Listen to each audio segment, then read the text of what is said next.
खबरों में बने रहने के लिए बेल आइकॉन दबाइए और सब्सक्राइब कीजिए। जब द्वापर युग में गंधमादन पर्वत पर महाबली भीमसेन हनुमान जी से मिले तो हनुमान जी से कहा कि हे पवन कुमार, आप तो युगों से पृथ्वी पर निवास कर रहे हो। आप महाज्ञान के भंडार हो, बल बुद्धि में प्रवीण हो। कृपया आप मेरे गुरु बनकर मुझे शिष्य रूप में स्वीकार करके मुझे ज्ञान की भिक्षा दीजिए। तो हनुमान जी ने कहा, हे भीमसेन, सबसे पहले सतयुग आया। उसमें जो कामना मन में आती थी वो कृत हो जाती थी, अर्थात पूरी हो जाती थी। इसलिए इसे कृतयुग अर्थात सतयुग कहते थे। इसमें धर्म को कभी हानि नहीं होती थी। उसके बाद त्रेता युग आया। इस युग में यज्ञ करने की प्रवृत्ति बन गई, इसीलिए इसे त्रेता युग कहते थे। त्रेता युग में लोग कर्म करके फल प्राप्त करते थे। फिर द्वापर युग आया। इस युग में वेद के 4 भाग हो गए और लोग भ्रष्ट हो गए, धर्म के मार्ग से भटकने लगे, अधर्म बढ़ने लगा। परंतु अब जो युग आएगा वो है कलियुग। कलियुग का पहला चरण पूरा होने तक अर्थात 1,00,000 सौर वर्ष पूरे होने तक प्रभु श्री राम की दिव्य शक्तियों के प्रभाव से पृथ्वी पर धर्म टिका रहेगा।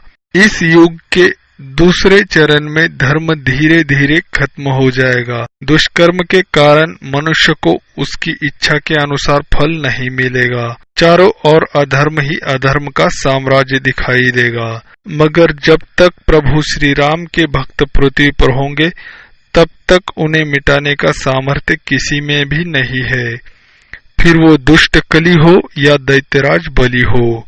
दोस्तों, इसके बाद आप भविष्य पुराण का वो प्रसंग देखिए जो इस बात की पुष्टि करता है।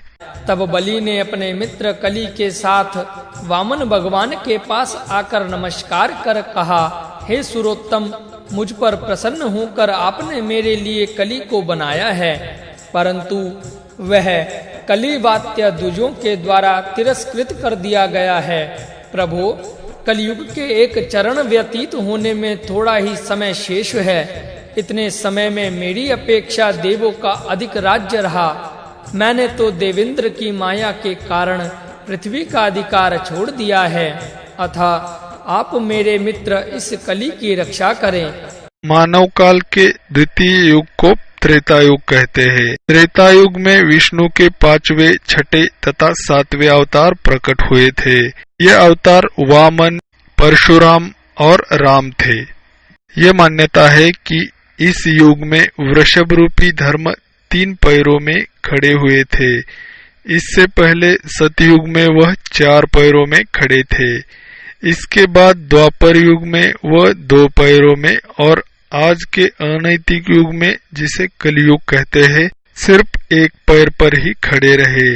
त्रेता युग का काल प्रभु श्री राम के अपने विष्णुलोक लौटने से समाप्त होता है।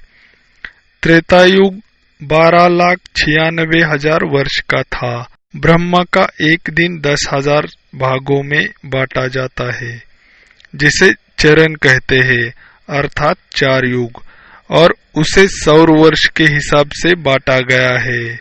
सबसे पहले सतयुग आता है। सतयुग 17,28,000 सौर वर्षों का होता है। इसमें धर्म 4 चरणों पर खड़ा रहता है। इसके बाद त्रेता युग आता है। त्रेता युग 12,96,000 सौर वर्ष का होता है, जिसमें धर्म 3 चरणों पर खड़ा होता है। उसके बाद द्वापर युग आता है। द्वापर युग 8,64,000 सौर वर्ष का होता है। इसमें धर्म 2 चरणों पर खड़ा रहता है। इसके बाद कलियुग आता है। कलियुग 4,32,000 सौर वर्ष का होता है, जिसमें धर्म 1 चरण पर खड़ा रहता है। यह चक्र ऐसे दोहराता रहता है कि ब्रह्म के एक दिवस में 1,000 महायुग हो जाते हैं। दोस्तों, हमें सिर्फ अपने धर्म की रक्षा ही नहीं बल्कि धर्म को तेजी से बढ़ाना भी है। हमारे धर्म ग्रंथों के हिसाब से पूर्व काल में 2 मुख्य ग्रुप किए जाते थे, जिसे ज्ञान और बुद्धि का संयोजन भी कहते हैं। एक ग्रुप में बड़े बड़े पुरुषार्थी, बल, शौर्य, धैर्य, वीर्यवान तथा पराक्रमी महापुरुष थे, जो धर्मरक्षक बनकर धर्म की रक्षा करते थे। तो दूसरे ग्रुप में बड़े बड़े ज्ञानी, तपस्वी, संत, ऋषि, मुनि सभी सिद्धियों से संपन्न थे, जो अपने योग बल से धर्म को बढ़ाते थे।